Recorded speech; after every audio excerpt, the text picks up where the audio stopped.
Thanks for listening to the Something in the Wilderness podcast. We're well into the year of Jack's Mannequin, but that doesn't mean we have to focus on Jack's songs only. We're heading into another era for this episode and celebrating an older song, pre-Jack's Mannequin. My name's Steve, and we've brought back a returning guest to the show. Andrew Ware has joined me in the past to talk about Fire Escape by Andrew McMahon in the Wilderness and Television by Jack's Mannequin. Plus, we recapped the New Friends tour together last year. Welcome back for your third song, Andrew. Thanks for having me. I figured we'd complete the trifecta. Oh my God, I was going to say the same thing. Did you know I was going to say that? No, no. Yeah, I was going to say the exact same thing. You're completing the trifecta. We've talked about the Wilderness. We've talked about Jack's, and now we're talking about Soko, a Soko song today. Plus, we've talked about a lot about live shows in the past, both offline and online. So let's get right to it. So it is Jack's Mannequin Summer, according to a lot of people, and you and I both went to a show recently. Yeah. What a show. What a phenomenally good show. I saw your social media post, and it was kind of had some emotion to it. What happened at the show? How was it? I mean, it was really cool. I got VIP like last minute, like on the way to St. Louis. My friend who was gonna come with me got the date wrong, so he wasn't able to get off work. And obviously, like, I have friends that I knew going to the show, and Mm-hmm. that was great. Hung out with them and everything. But the show, like, I was actually separated. Made a new friend, Sabrina. Shout out if you're listening to this. And was separated from my other friend that I've known a little bit longer. And I was kind of just by myself, just jamming out, getting into the show, Mm-hmm. and just like so many like just great moments. But when he opened with the Bombs on Babylon intro into Dark Blue, Yeah. Sabrina had mentioned that he was doing that, and I didn't know that at all, that that was even a thing, that he was referencing such a deep cut and a song that you really can't find. It's not on YouTube. Nope. You can't find that song anymore, and we just freaked out, like, because we weren't sure if he was gonna do it, and Mm-hmm. she was kind of like, I've heard he's doing it, but I'm not really sure. Like, somebody recorded it, I think, somewhere, but I don't know if he's doing this every show. And just like one of those moments of like, oh my God, we're hearing something that I don't ever think any of us thought that song would see the light of day. And Right. obviously he's playing a lot of deep cuts throughout this whole tour, but just to see that, and that intro into Dark Blue, like, to take something that everyone knows, like, I guess set list spoiler, but I don't think this is a shock to anyone. He's No. closing the shows with Dark Blue, and taking a song that everyone knows, that everyone is so excited to see, and playing a song that a lot of people, myself included, like, I haven't listened to that song in years. Like, I listened to it after the show, but it's like, yeah, I never even thought that this would even be a thing. So that was really cool. I know that song in name, and I'm vaguely familiar with it, and I've heard that referenced in the fan base about this, alternate intro into Dark Blue. But to hear it live was pretty special, and I think unfamiliar fans, I'll just say, like, people who just don't know what that is, or just, to them it was just like additional lyrics on the front. I like the approach of doing something different, because we've heard Dark Blue in concert a lot, and I love to hear it in concert, but to make it special, to find a new way to make it special was pretty cool. Yeah, definitely. The whole show is just really special. And if anyone out there is listening, if you're on the fence about going, go see the show. Like, I don't think SoCo is so unique, and every wilderness show is unique, but there was something about this tour, something about the graphics, something the way that Bobby and Mikey and Jay were up there on the stage. Like, it was a rock show. I mean, I think that's the best way I can put it. It was a rock Yeah. show, and that's now, I don't know if that's necessarily the vibe you get when you think of the wilderness. And I still consider him a rock artist, but we call ourselves the pop underground and stuff like that for a reason. But Hmm. the show itself is just it was a rock show.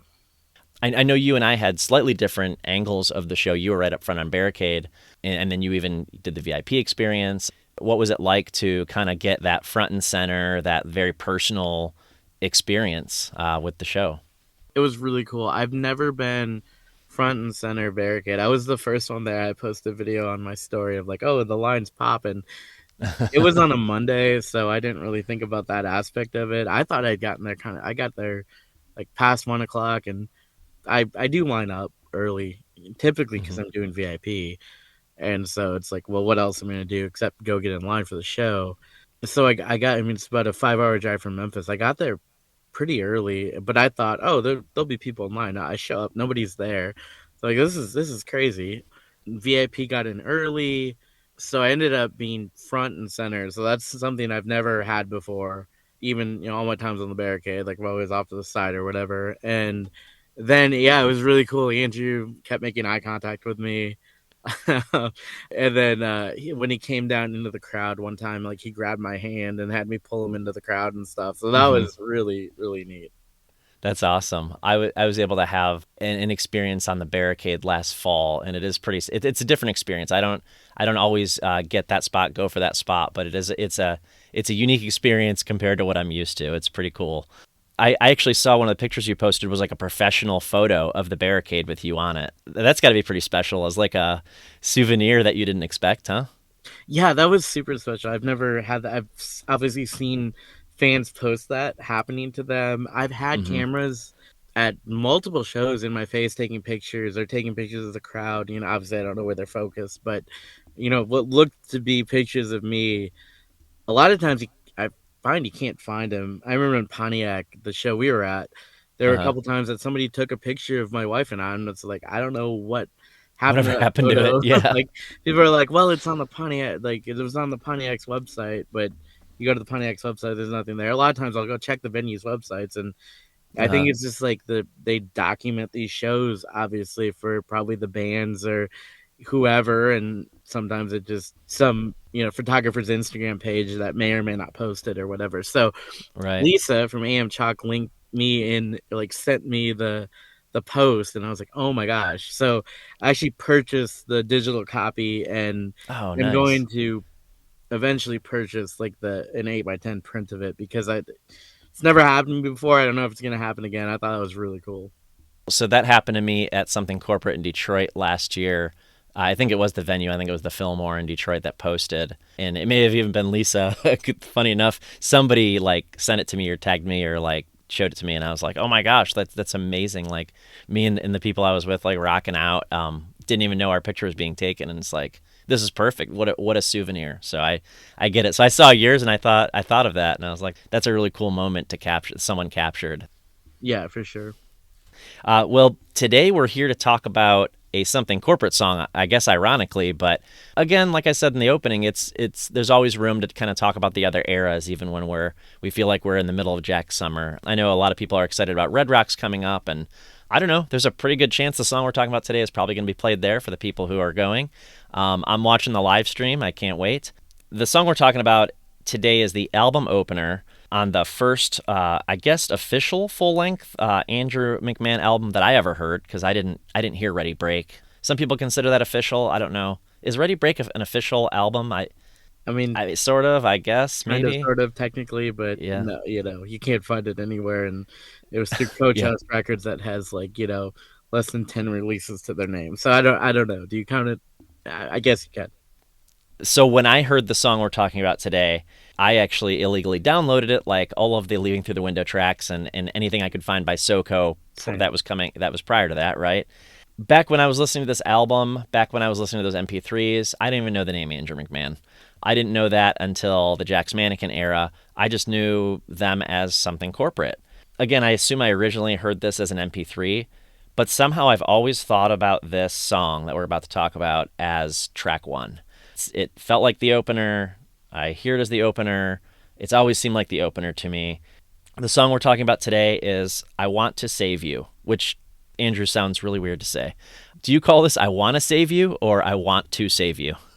I've never really thought about it. I guess I want to save you. I want to Because save you. that's what it says on the track listing. I I guess want it's to I save want to you. save you. I guess if I'm saying it, just yeah, like I want to save you. I don't differentiate the two words. If I was standing in line talking to people about songs I like or like what do you think he's going to open with, I'd be like I want to save you. I wouldn't think to say I want to save you, but I just thought that was a funny point because I never say it the way it's written on the album track list. So anyway, so this song obviously first appeared on Leaving Through the Window, which was released on May 21st, 2002. It also appeared 8 years later on the Played in Space compilation as track 8 of disc 1. Track 8 feels like an odd placement, but it was never a single. Andrew, do you think of this song as track 1? Is that where it kind of lives as a song, or do you just think about it as another Something Corporate song that you like? It lives as track 1 because of Spotify. Mm-hmm. And also, similarly to you, I am a front to back album guy. Yeah.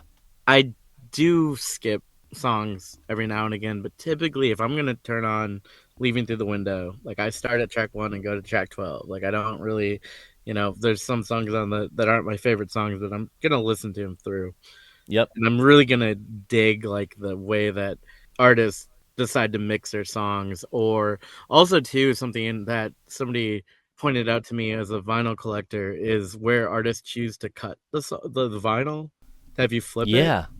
is really unique. Funny you mention that. I don't know. You didn't know this, but I've got the vinyl right here, and I don't own too many vinyl records, so this is kind of a rarity that I actually have it in front of me. But yeah, so that's funny you mentioned that.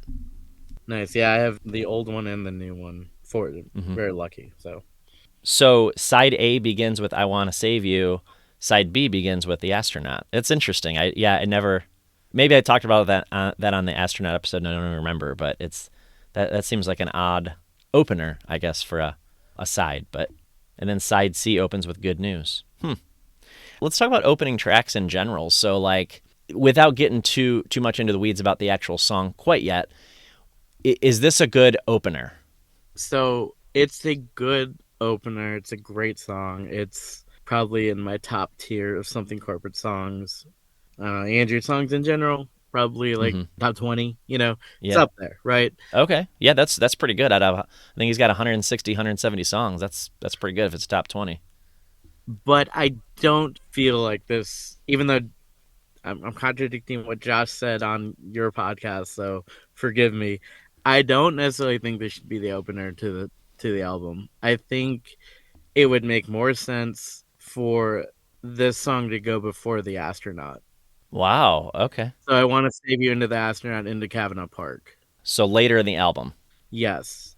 So what you're saying is like where it's at on Played in Space is a little bit more appropriate, being like halfway through the album. Yes. I feel like Interesting. it's a halfway through the show type of song.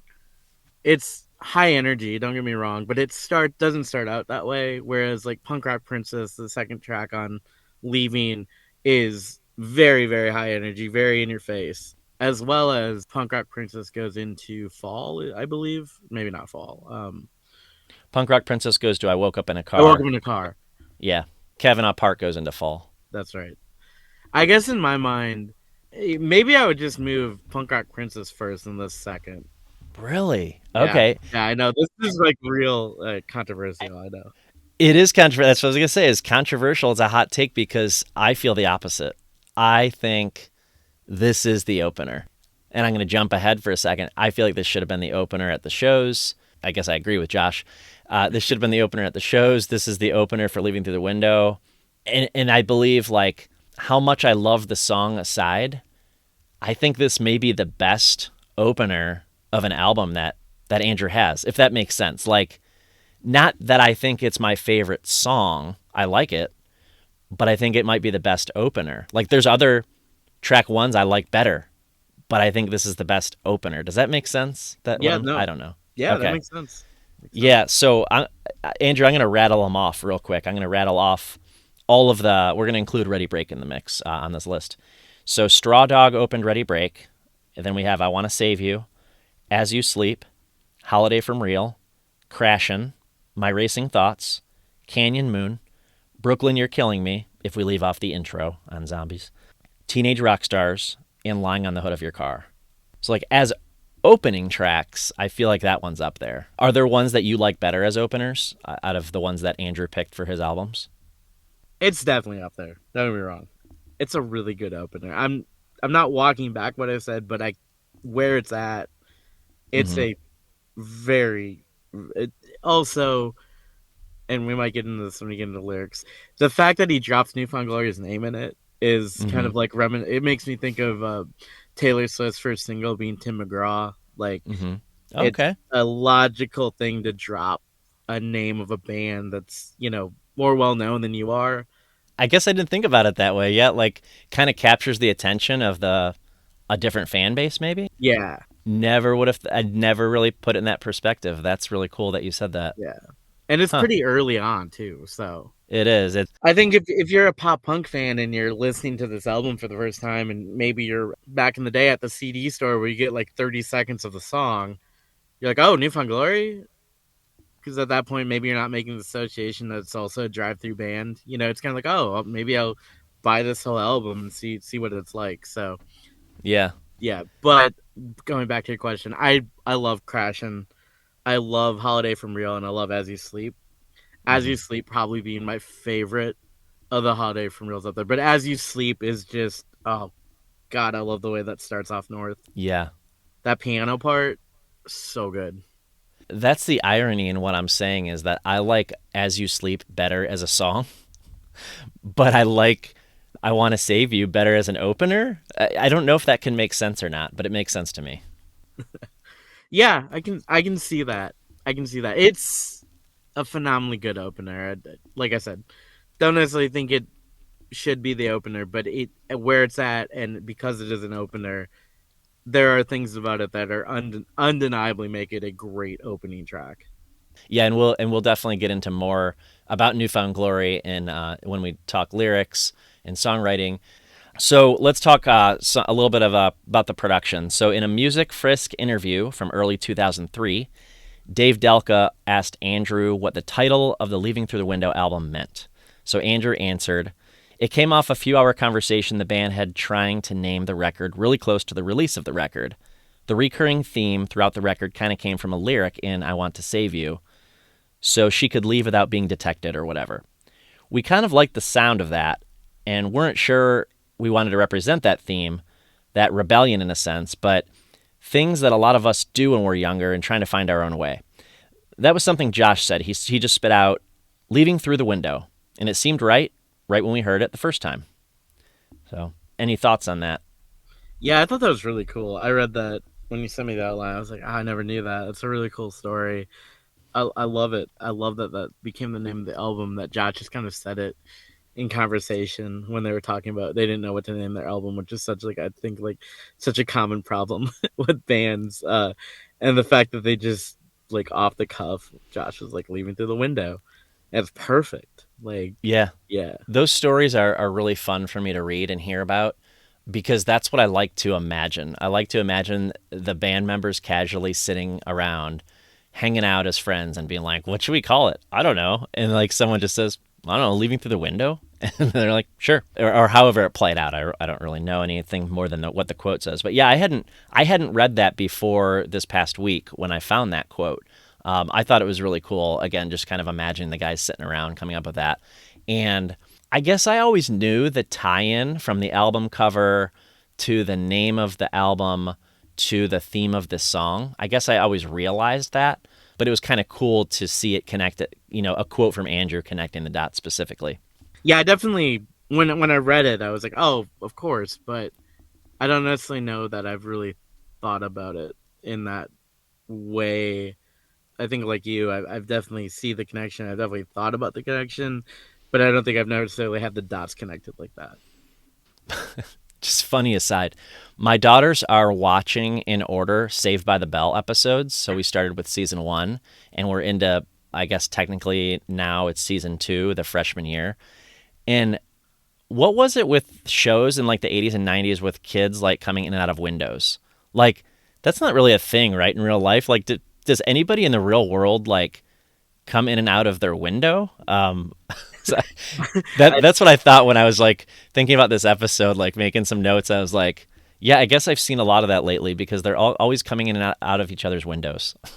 I guess they did that in Boy Meets World too. Sorry, mom and Yeah, dad. I snuck out the window a few times. They know that, but yeah.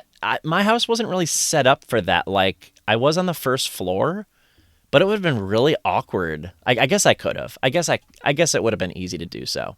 Yeah, so I mean, obviously people do, but I guess I was just thinking of like people coming in and out of windows to like visit friends and whatnot, or like sneaking out of like your boyfriend or girlfriend's window or something. Like I don't know if that's like a thing that happens a lot. Maybe it is, but the song was produced by Jim Wirt. Performers on the track, of course, are Andrew piano and vocals, Josh and William on guitars, Clutch on the bass, Brian on drums. And unlike several songs we've talked about from this album already on the podcast, I Want to Save You was not featured on a prior release. So prior to Leaving the Window, because, referencing that Josh interview from a year and a half ago, he was talking about how this album was more or less like collecting all the best stuff they had done plus some new stuff they had done to put this album together. But this was a new one for them. So, according to Setlist FM, the song's been played live 104 times total, which to me sounds a little bit low, but we're probably, like I say on this show all the time, we're probably missing that early stuff of Something Corporate. Again, just according to Setlist FM, 78 of these were by Something Corporate, 8 by Andrew McMahon solo, and 18 by Andrew McMahon in the Wilderness. I'm guessing, but I do believe this song was played every single night of the SoCo reunion tour in 2024. Would you agree? Yes, I think so. Maybe there was a festival that they missed it, but I know I made it to two fests throughout that series of shows or tour or whatever you want to call it, and they played it at When We Were Young. They played it at Four Chord. I know they played it at the Las Vegas House of Blues, and they played it all three times I saw them last fall, plus on the cruise. So like, pretty sure they played it every single night. Yeah, it's a signature track. I'd be amazed if they didn't play it. Oh yeah, you can't miss this song when you're playing as Something Corporate. I don't expect to hear it as The Wilderness. I'm actually surprised to read that they have performed it at all. I don't think that's right. That's what I No? was really curious about whenever you read that off, because he played it every stop of the Winter in the Wilderness tour, which was just him. Oh, So okay. it was him solo. He didn't have it was just him and a piano. And I know he played it that entire tour. So he's played it way more than 8 times by himself. And I'm Hmm. wondering if Setlist FM has the dates kind of crossed there, that because technically it was called Winter in the Wilderness. Obviously, you would think that maybe that's a full band tour, but it was just him. So Oh, I bet I would put money on it. If you look at those dates on set list, some people entered it as Andrew McMahon in the Wilderness, and some people entered other shows as Andrew McMahon only. There was a slight debate. I think I asked in like the We Are the Pop Underground Facebook group a few years ago because I was kind of collecting some of this information. I can't remember what show it was. Oh, it was, you know what? It was when I saw the after show, Andrew McMahon only on a piano in Indianapolis 2 summers ago. So almost exactly 2 years ago. And I said, do I put that in as Andrew McMahon solo or do I put it in as Andrew McMahon in the Wilderness? And I was thinking solo because it's just Andrew. Several people like said no, Andrew McMahon is Andrew McMahon in the Wilderness. So when it's just him, he is in the Wilderness. I was like, okay. So and in fact, probably not the same people that we debated it on the Facebook group. When I entered that on Setlist FM as Andrew McMahon, someone changed it. I changed it back. Someone changed it back again because anybody can go in and edit it, and you get the notifications if you. Uh, so like someone is real adamant that no, that's a wilderness show, even when it's just him. So debate away, everybody. that's fascinating. There's some opinion. There's some strong opinions about that topic out there. So this may be some controversial takes here. I've never really thought about it before. I would interesting. I guess technically, if you call your tour "Winter in the Wilderness," you know, I guess you are Andrew McMahon in the Wilderness. No, and again, the one I saw and referenced on Setlist FM wasn't even the Wilderness. It was like a Andrew on a piano at midnight, Yeah, but it's still the Wilderness to some people because he is Andrew McMahon in the Wilderness. So I don't know. I'll take it either way. But yeah, I think you're right, Andrew. I think some of these are. It just depends. So it just depends on how they're tagged. Like some of these are actual times he did it solo, and some of these are actual times he did Wilderness. Maybe I don't know. Maybe they're all from that set. he definitely varies up his sets as Hmm. the Wilderness for sure. Like you don't get, I've seen everything from Straw Dog to Kavanaugh Park to it really does. He really does do a great job varying it up. But this, Hmm. I Want to Save You has never been one he's really worked. I don't feel like unless it's like a request. I missed that tour completely, and I'm actually surprised to hear you say they did this one. He did this one. Yeah, man, again, maybe I'm like, people are gonna be like, oh, you're way wrong with this, but I don't feel like this was a song that, one of the Soko songs that he'd work into the set every now and again. That's cool to know. Yeah, I will. So the only links I was going to put out with this song being played live is from Philadelphia last fall on the SoCo tour, and then I was going to link the Instagram live. So he did play this on Instagram live, and that's where I know, like, I saw him play it on a piano only, and I really like that because I can't say I prefer it. Definitely prefer the full band version in this case, but just cool to hear something different. He did that for Instagram in 2020 when the world was shut down, and like we were all watching him on Zoom. So, but again, just like something I assumed he didn't do too often on a piano only. When you go see The Wilderness, like, is this something that you would hope to see then, or? I mean, I wouldn't mind seeing this as a Wilderness song. I definitely think that after the Soko tour, I wouldn't be surprised to see him work in more something corporate into the set simply because he has Josh's permission to play the songs now. I mean, he Yeah, worked Hurricane into the last Wilderness tour before something yeah, that was corporate. cool.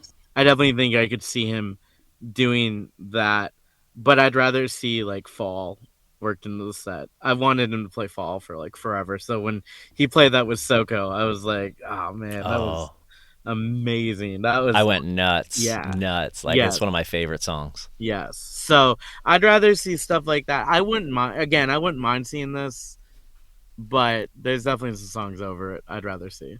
I agree. There's a lot in the catalog at this point. I'm good with this being in the something corporate era. It feels very something corporate to me. I was gonna say the same thing. It feels like a signature something corporate track. Yeah, like I said earlier, like you can't leave this one out in a something corporate show though. Interestingly, when I looked, so I'm a set list nerd, as we've much established here, and I was looking at the SoCo shows from last year and looking at where it was in the set list because again, it's my firm belief that this should be the opener, but apparently Andrew disagrees because it's almost always played second or third when they play as something corporate, at least last year anyway, which I thought was really interesting. Second or third, rarely first, a couple times first. So I don't know. I guess there's something to be said, Andrew, about your opinion. Like, it should be just a little bit further back, and that's how they did it last year. I didn't realize it was always second or third. Interesting. Yeah, almost always, yeah. We've talked about the SoCo shows last year a little bit. We talked about the Jack shows at the top of the episode. So, like, we talked about how there's this different experience when you see SoCo versus Wilderness versus Jack's. How did the SoCo shows differ from Jack's Mannequin shows, or vice versa? How did the Jack show that you saw recently differ from the SoCo show last year?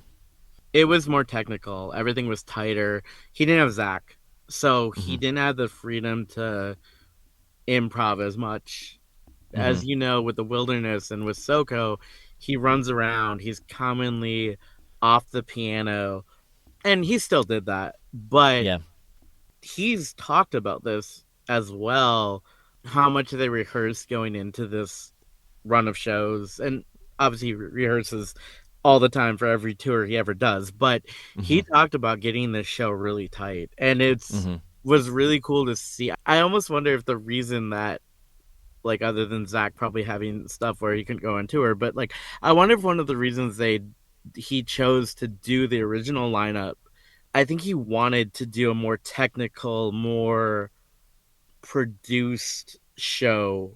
Not saying that everything he does is not technically technical or produced, but I Mm-hmm. got the vibe that just the way the graphics were, and I'm sure you feel the same way. It was very tight, and Yeah. I think he wanted to kind of prove that he could still do, not prove, but show everyone. He's like, I can still do something like this. I can still do a tight rock show, a tight hour and a half.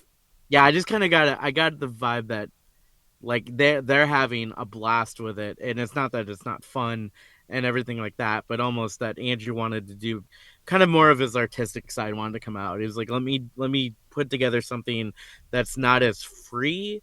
Let me put together something that's a little tighter, a little more technical, and Hmm. show the world that. And yeah, I think that's what we got.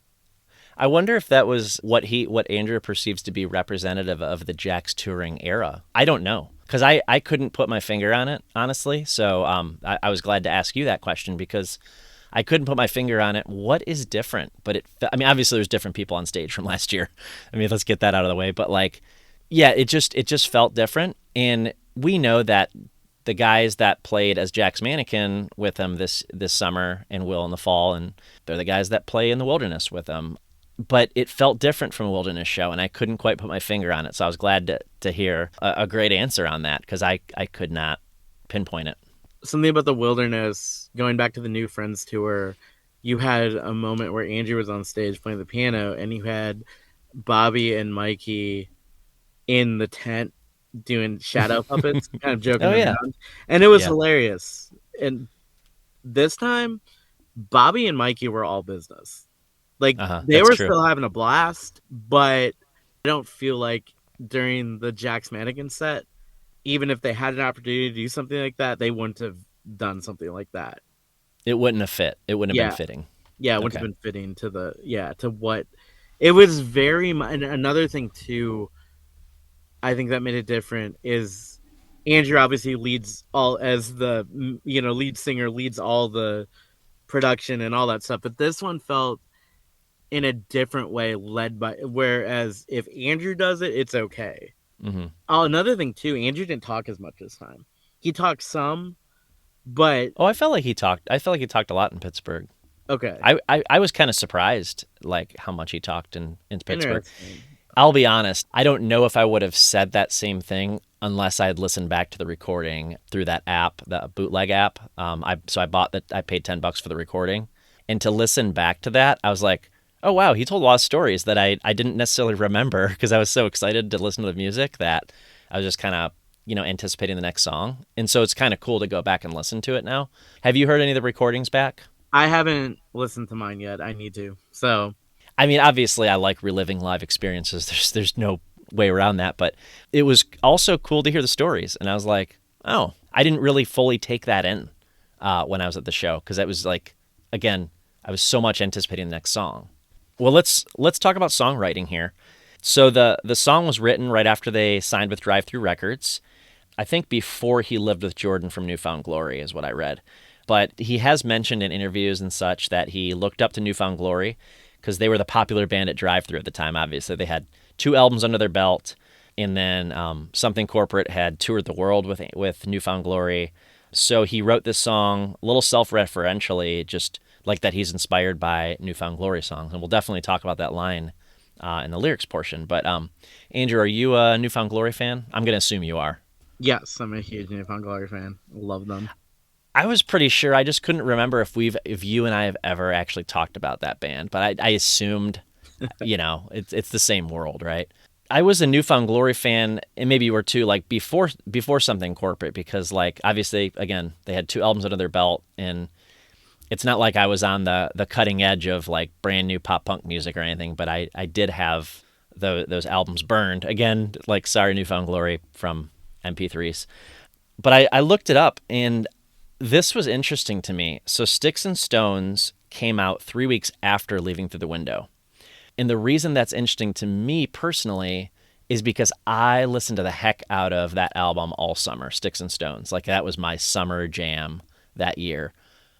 But I didn't even learn about Something Corporate until like August at Warp Tour. So like I wasn't a fan of Something Corporate, didn't even know about them until the summer was pretty much over. Do you put those in the same bucket? Like, did you go to the store and grab those 2 albums both at once, or like how do you put those 2 bands together besides the reference in the song? No, obviously I put them together because Andrew's talked about Jordan so much and lived with Jordan now, Yeah. but no, not at all. I put them together as drive-through bands, Oh, but true. Yeah. at the time, no. I have a distinct memory of buying the Newfound Glory CD at Target with my mom. Mm-hmm. I actually told, it's funny, quick story. I saw Newfound Glory, their 20th, I think, anniversary of Sticks and Stones, and Yep. Jordan asked the crowd, like, how'd you get this album? And I shouted out Target, and he was like, Target, and because like if people were shouting like Walmart and like different stores, and I was the only one to yell Target, so I guess he heard me, and he goes Target, and I go yeah, I go my mom got it for me. He goes cool mom, and just like, it was just pretty cool, but Yeah. but yeah, this Sticks and Stones is my favorite pop punk album of all time. I Oh wow. just from the nostalgia standpoint, from the I front to back, like I'm like I remember buying that album. Whereas Something Corporate, as I talked about the first time I was on here, I listened to through friends.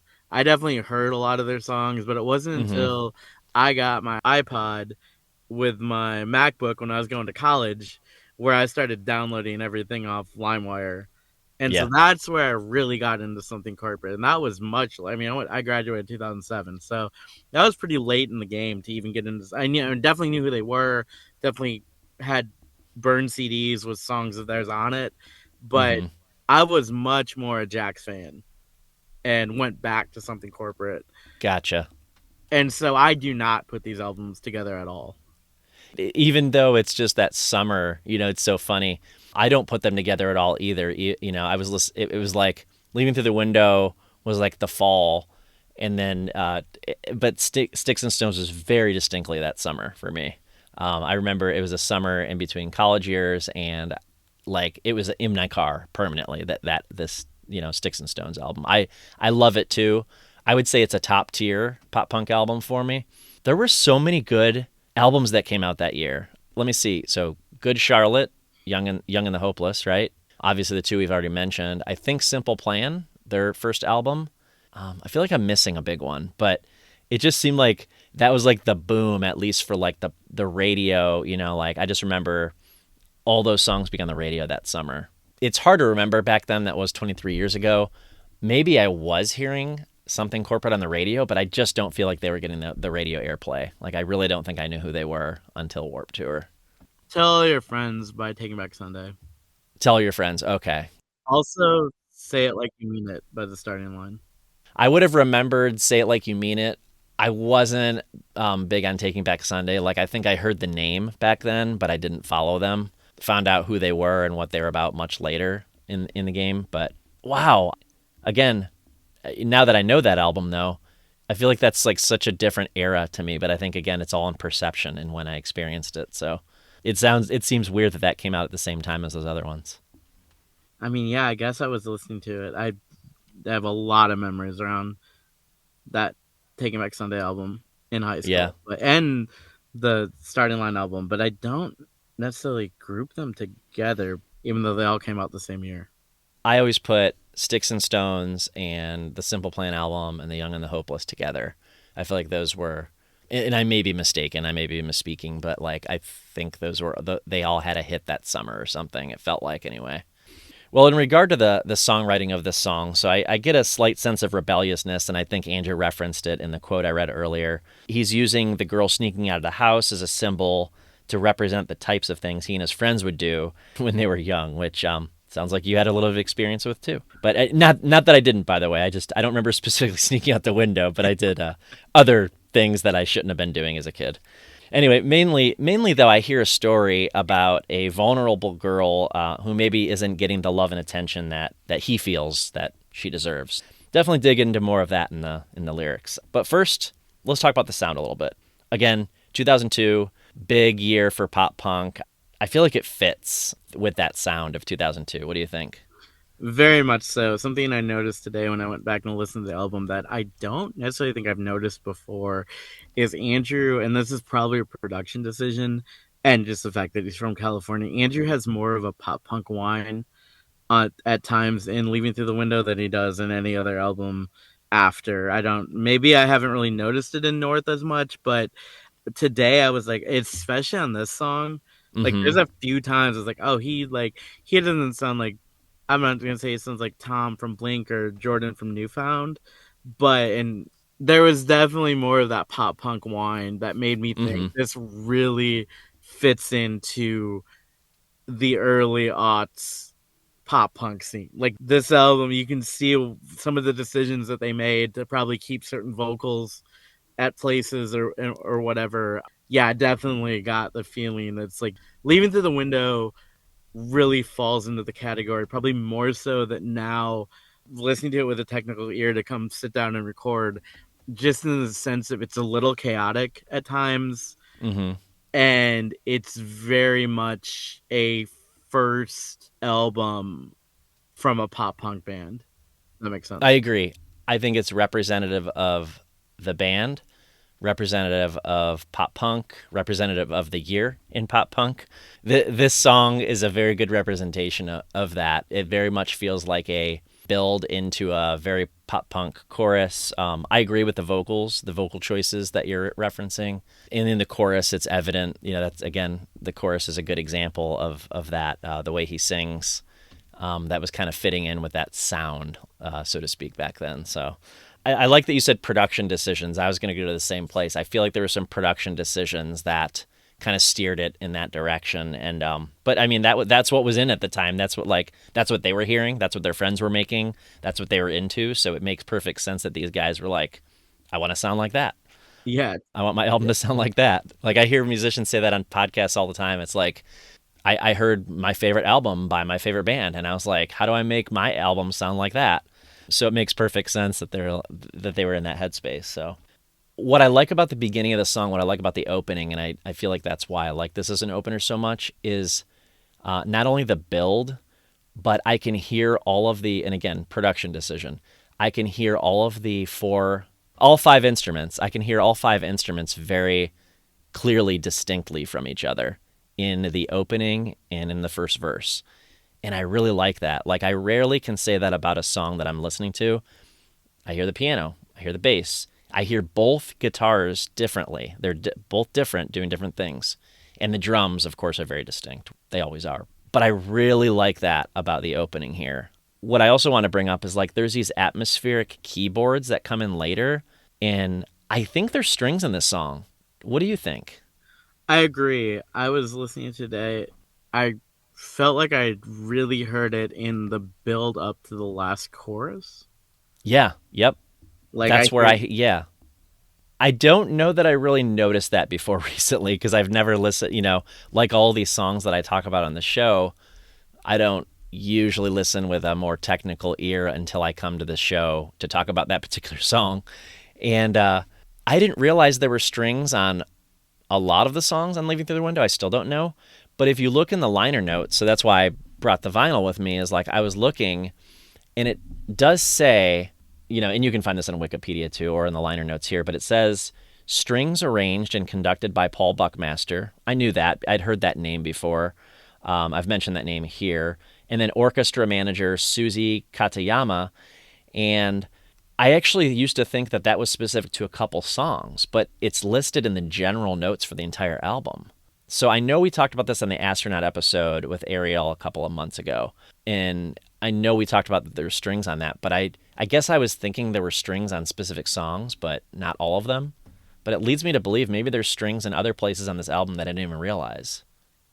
yeah, that's a good question. I'll have to go back and listen to it again because I that makes me wonder if they laid down string tracks for every song. There's a part at the I'm gonna get technical with minutes and seconds here for a second. At the 2:55 minute mark, heading into the bridge, right before he sings "And She Won't Sleep," I feel like there's strings, like some aggressive sounding strings to match the guitar riffs. And again, didn't realize that before, but it kind of makes sense. But then when the music drops out in other places, I can kind of hear it too. But I'll be the first to say I may be imagining this whole thing, and maybe these don't exist, and maybe like the people who made this album would think I don't know what I'm talking about because I don't really know what I'm talking about.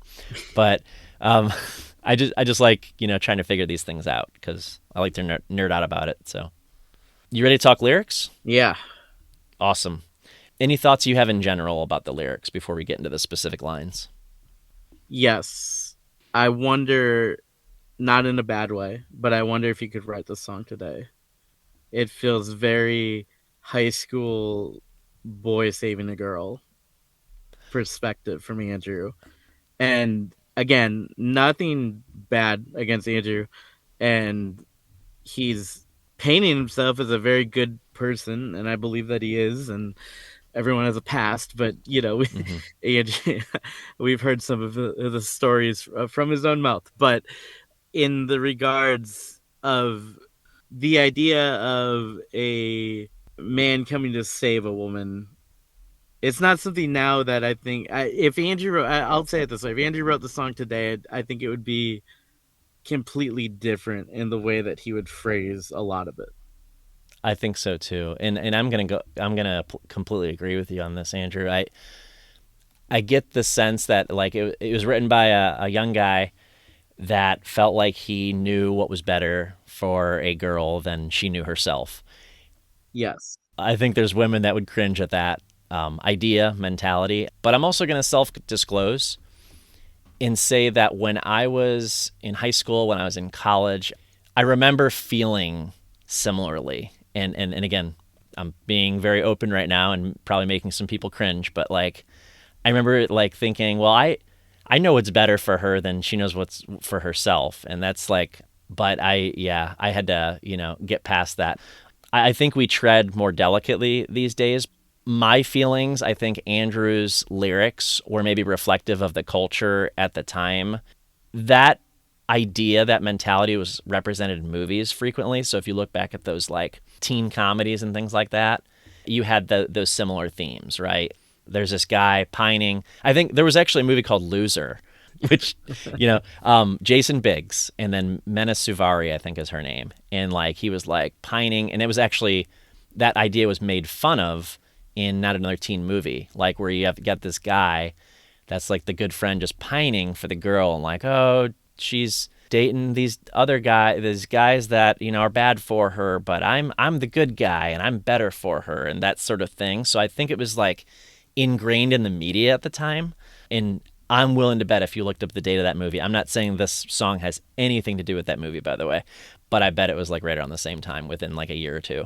American Pie is another one, of course, like those movies, like those kind of where the males are the central character and the females are like the ones they're pining for and, trying to get the attention of or something on kind of trying to evaluate like where he was in writing these lyrics. So alternately and on a different hand, I like the lyrics. I'm looking forward to kind of digging into them. I think there's some themes there. One which we've definitely already mentioned. I totally agree with what you're saying. I think it's a difficult subject to address. Obviously, things from the past are flawed, and that's very true, including our viewpoint on relationships. And both of us are married and have learned a ton. and, That's for sure. you know, I hope and my wife agrees. I hope my wife agrees too. But yes, I think that that's very crucial.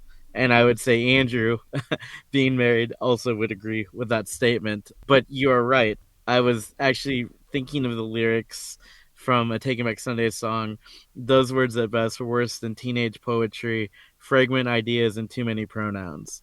And I think that's a good way to describe a little bit of what's going on here and a little bit of Hmm. those teen movies that we all grew up on. And absolutely, totally agree that I like the song. I like the lyrics in the same sense you do, and I kind of like the story still, but I liked the perspective when I first heard it, right? In those, teenage years. I was like, Hmm. "Oh, that's he's noble," right? That's what it comes across as. And now we know Right. that that's not the case, but it'd be very unfair to say, "Oh, I immediately took offense to this," cuz no, I didn't. No, I That's didn't. why he wrote the song. And I know you agree with this, like just because it's a product of the culture at the time doesn't mean that it ages well. But we also have to admit that many of us are around during that time, and we also understand the perspective of, from which the song was written to begin with.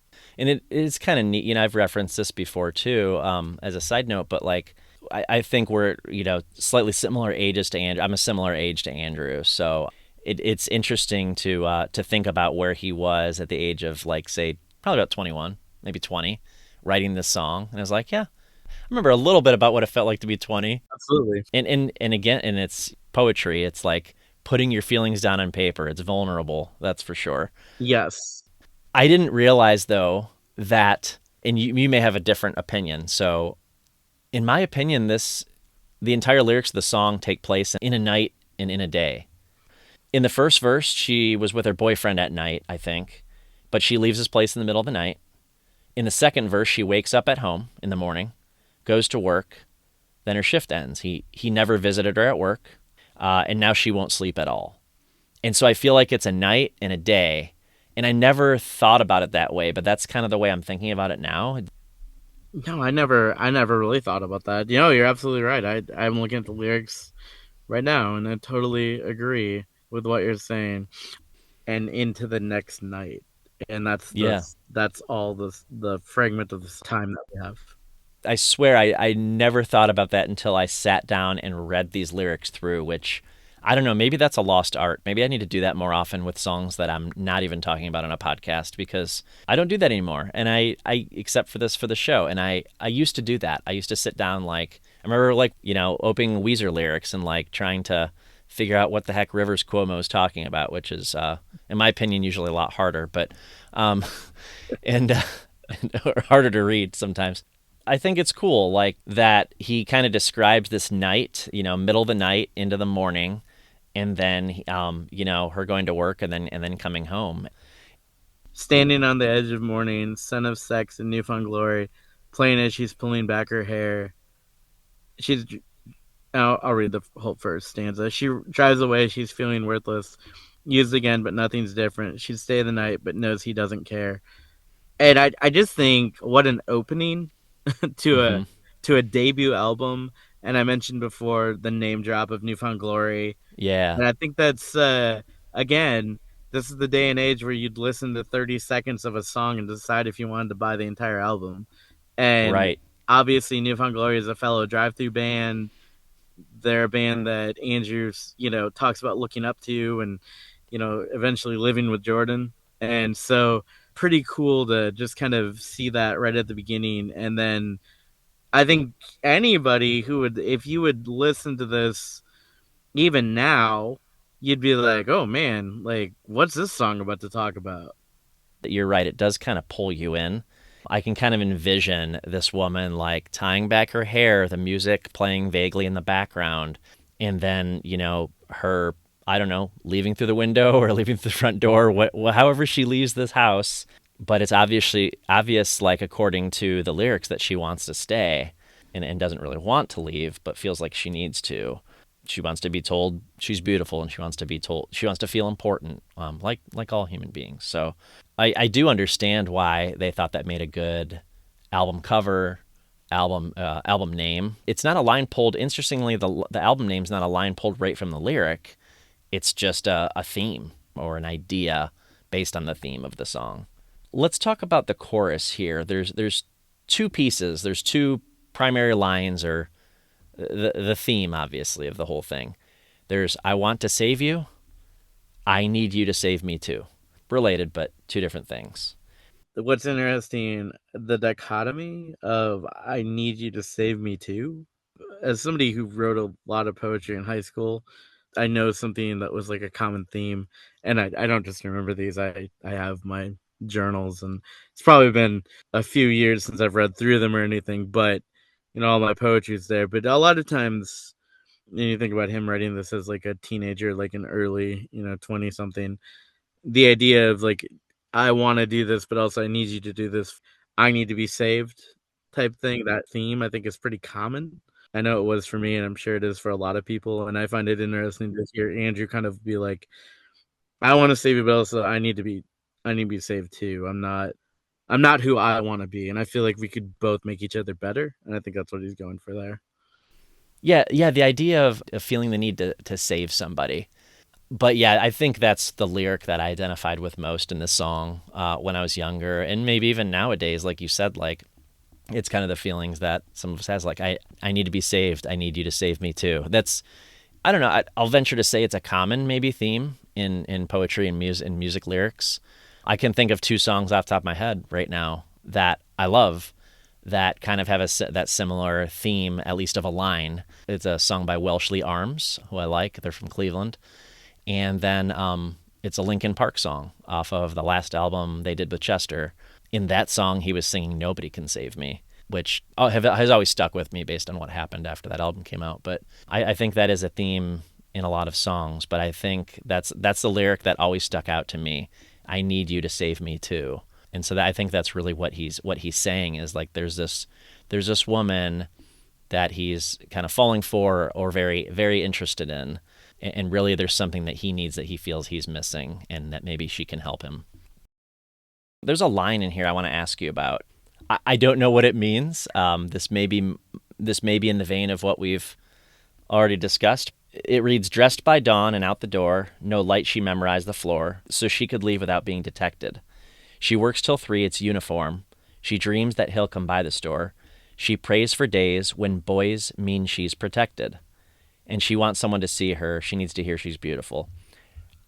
I've read over it so many times. I don't know what he means when boys mean she's protected. Those words together don't make sense to me. Yes. It's like I'm reading a Radiohead lyric Yeah, here. I think he's implying that, like, and I don't necessarily think it's a bad idea necessarily. The idea that it feels very much like men are protecting women type line Yeah. is, They need us to yeah, protect and them. that's where I go with it. Is all I got. But And yeah. I feel like I don't actually know if is this her boyfriend or is it like a hookup. I don't actually Yeah. know that. Does this woman exist? So one thing I wonder about these lyrics and the song as a whole, is this a real person, or is this just a maybe a situation of, I remember when I would write stuff, and still I don't really write anymore, having a toddler will do that, but is this a situation that he heard about, or just a figurative situation in his own mind that he felt like he had something to say about, and he felt like he could write a song about it? And so I've always wondered, does he know this person, or is this just something that he just wanted to get out on the paper one day? I think it's more that. I think it's a fantasy. There's a woman out there who he could be with that doesn't even know about him, that doesn't even know he exists yet. That theme, like that we saw a lot in the culture in the movies way back when. Like, I don't think it's about an actual person. I don't. Yeah, I don't either, for what it's worth. I don't know anything else on the lyrics. I feel like we went deep on this one. I do too. So I guess on lyrics, I think in the same way that we've given rightful critique to them, I do think that the song is incredibly deep for a teenager, early 20 something person to ever written. Yeah. There's a reason this works as a song, and that they're still playing it live to this day, and that Josh is talking about it on your podcast with like such admiration. It's a Mm-hmm. really well written poem. If you look at, I mean, I believe that all songs are poetry. It's a really Mm-hmm. beautifully written piece of poetry. When I think about it, and I think the reason that it stands the test of time, even though some of the subject matter is not the greatest, when you look at it as a whole, it's just really a beautiful piece of poetry. Yeah, I think it's poetry. I think the music, I love the way the music flows throughout it. I think it's an incredible song. You mentioned, top 20 earlier. I don't know if it's top 20 for me, but it's up there. It's definitely in the upper echelon of the entire Andrew discography, because, I don't know whether it's lyrics specifically or the music or both combined.